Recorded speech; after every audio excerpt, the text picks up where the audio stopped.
योग भगाए रोग। जी हाँ दोस्तों, दुनिया भर में आज भारत का डंका बज रहा है तो वो हमारा योग अभ्यास है, योग है। योग की वजह से दुनिया में नाम है और ये आज की संस्कृति नहीं है। तो आज की इस वीडियो में योग के बारे में पूर्णतः बात करेंगे हम सभी। लेकिन उससे पहले आप सभी को योग दिवस की हार्दिक शुभकामनाएं। आप सभी कमेंट में ज़रूर हमें भी योग दिवस की शुभकामनाएं दीजिए और अपने दोस्तों के साथ शेयर करके वीडियो को लाइक करके उन तक नॉलेज पहुंचाइए कि कैसे योग दिवस क्या है और क्यों मनाया जाता है। साथ ही साथ इसमें क्या क्या आता है, किस किस प्रकार के योग आते हैं, हमारे धार्मिक ग्रंथ क्या कहते हैं और किस प्रकार से ये पूरी दुनिया में चला, गिनीज बुक ऑफ वर्ल्ड में नाम हुआ हमारा, ये पूर्णतः इस वीडियो में जानेंगे। तो वीडियो को बिना स्किप किए हुए अंत तक जरूर देखिए। योग व्यायाम का ऐसा प्रभावशाली प्रकार है जिसके माध्यम से न केवल शरीर के अंगों बल्कि कि मन, मस्तिष्क और आत्मा में संतुलन बनाया जाता है।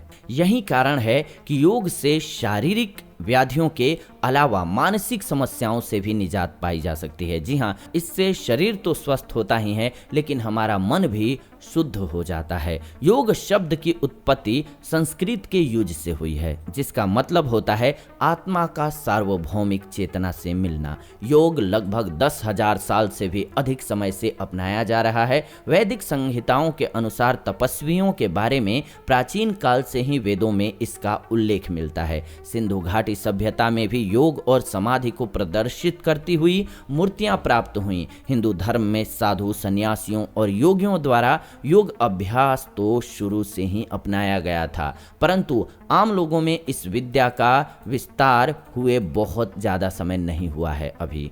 बावजूद इसके योग की महिमा और महत्व को जान करके इसे स्वस्थ जीवन शैली के लिए बड़े पैमाने पर अपनाया जा रहा है, जो कि बहुत अच्छी बात है। इसका प्रमुख कारण है व्यस्त, तनावपूर्ण और अस्वस्थ दिनचर्या में इसके सकारात्मक प्रभाव मिलना, यानी कि आपके लिए फायदेमंद होना। योग की प्रामाणिक पुस्तकों जैसे कि शिव संहिता तथा गोरक्ष शतक में योग के 4 प्रकारों का वर्णन मिलता है। पहला है मंत्र योग, जिसके अंतर्गत वाचिक, मानसिक, उपांशु, आर, अणपा आते हैं। दूसरा है हठ योग, तीसरा है लय योग, चौथा है राजयोग जिसके अंतर्गत ज्ञान योग और कर्म योग आते हैं। व्यापक रूप से पतंजलि औपचारिक योग दर्शन के संस्थापक माने जाते हैं। क्यों? क्योंकि यह है तो हमारी पुरानी संस्कृति और सभ्यता, इसके लिए बुक्स हैं, लेकिन इसका श्रेय काफी हद तक आज की डेट में बाबा रामदेव को, पतंजलि योग पीठ को जाता है, क्योंकि इन्होंने पूरी दुनिया में इसको एक नए रूप से प्रस्तुत किया। पतंजलि के योग बुद्धि नियंत्रण के लिए एक प्रणाली है जिसे राजयोग के रूप में जाना जाता है। पतंजलि के अनुसार योग के 8 सूत्र बताए गए हैं। आइए जानते हैं कौन कौन से। पहला है यम, इसके अंतर्गत सत्य बोलना, अहिंसा, लोभ न करना, विषयासक्त न होना और स्वार्थी नहीं होना शामिल होता है। दूसरा है नियम, इसके अंतर्गत पवित्रता, संतुष्टि, तपस्या, अध्ययन और ईश्वर को आत्मसमर्पण शामिल होता है। तीसरा है आसन, इसमें बैठने का आसन महत्वपूर्ण होता है। चौथा है प्राणायाम, सांस को लेना, छोड़ना और स्थगित रखना इसमें अहम होता है। पांचवा है प्रत्याहार, बाहरी वस्तुओं से भावना, अंगों से प्रत्याहार करना। छठवां है धारणा, इसमें एकाग्रता अर्थात एक ही लक्ष्य पर ध्यान लगाना महत्वपूर्ण होता है। सातवां है ध्यान की वस्तु की प्रकृति का गहन चिंतन शामिल होता है इसमें। आठवां है समाधि, इसमें ध्यान की वस्तु को चैतन्य के साथ विलय करना शामिल होता है। इसके 2 प्रकार हैं, सविकल्प और अविकल्प। अविकल्प में संसार में वापस आने का कोई मार्ग नहीं होता है, अतः यह योग पद्धति की चरम अवस्था होती है। भगवत गीता में भी योग के बारे में बहुत कुछ मिलता है। उसमें 3 प्रकार मिलते हैं मुख्यतः योग के। आइए जानते हैं कौन कौन से। सबसे पहला कर्म योग, इसमें व्यक्ति अपने स्थिति के उचित और कर्तव्यों के अनुसार कर्मों का श्रद्धा पूर्वक निर्वाह करता है, यानी कि कर्म जो करोगे वही मिलेगा। कर्म प्रधान विश्व रच राखा, हो कर तरफ बढ़ा वहीं शाखा, यानी कि कर्म जो करोगे वही मिलेगा। यानी कि आप नॉर्मली भी कहावत सुनते होंगे कि पेड़ अगर बबूल का लगाओगे तो आम कहाँ से पाओगे। यानी कि जो करोगे वही मिलेगा, कर्म योग है। भक्ति योग, इसमें भगवत कीर्तन प्रमुख है। इसे भावनात्मक आचरण वाले लोगों को सुझाया जाता है। इसके लिए कहा गया है, कलयुग केवल नाम आधारा, सुमिर सुमिर नर उतरहि पारा। ईश्वर कह लें, गॉड कह लें, भगवान कह लें या कुछ भी कह लें, पीर पैगंबर कुछ भी कह लीजिए, ईश्वर से साक्षात्कार होना, ईश्वर में लीन हो जाना भक्ति योग है। और ये शक्ति अद्भुत होती है, क्योंकि ये शक्ति कभी मिटती नहीं है, अदृश्य नहीं होती है, आपको हमेशा प्रेरित करती है और पावर देती है। इसकी वजह से इस शक्ति का असीमित भंडारण के रूप में हमारे जीवन में उपयोग है।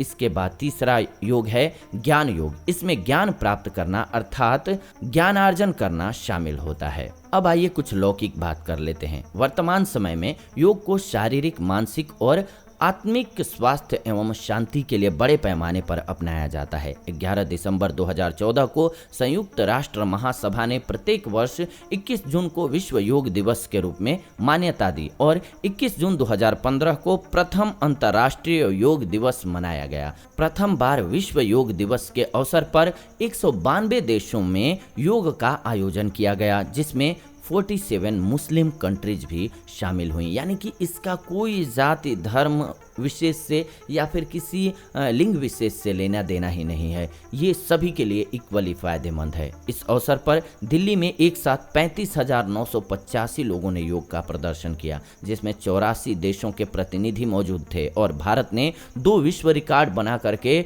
Guinness book of world records में अपना नाम दर्ज करा लिया। पहला रिकॉर्ड एक जगह पर सबसे अधिक लोगों के योग करने का बना, तो वहीं पर दूसरा एक साथ सबसे अधिक देशों के लोगों के योग करने का बना। तो भारत के लिए, हम सभी के लिए यह गर्व की बात है। आज कोरोना जैसी महामारी में भी हम भारतीय ज़्यादातर सुरक्षित हो जा रहे हैं, बच जा रहे हैं। कोरोना जैसी महामारी होने के बाद भी, हमारे यहाँ इतनी फैसिलिटीज़ नहीं होने के बाद भी कहा जा रहा है, आप जब भी न्यूज़ देखते होंगे तो यही सुनते होंगे कि हमारे देश में इतनी सुविधा नहीं है, इतने हाई लेवल की जो मेडिकल फैसिलिटीज़ हैं वो नहीं उपलब्ध हैं, लेकिन यहाँ का सबसे कम मृत्यु दर है, खास करके कोरोना वायरस को लेकर के। तो ऐसा क्यों?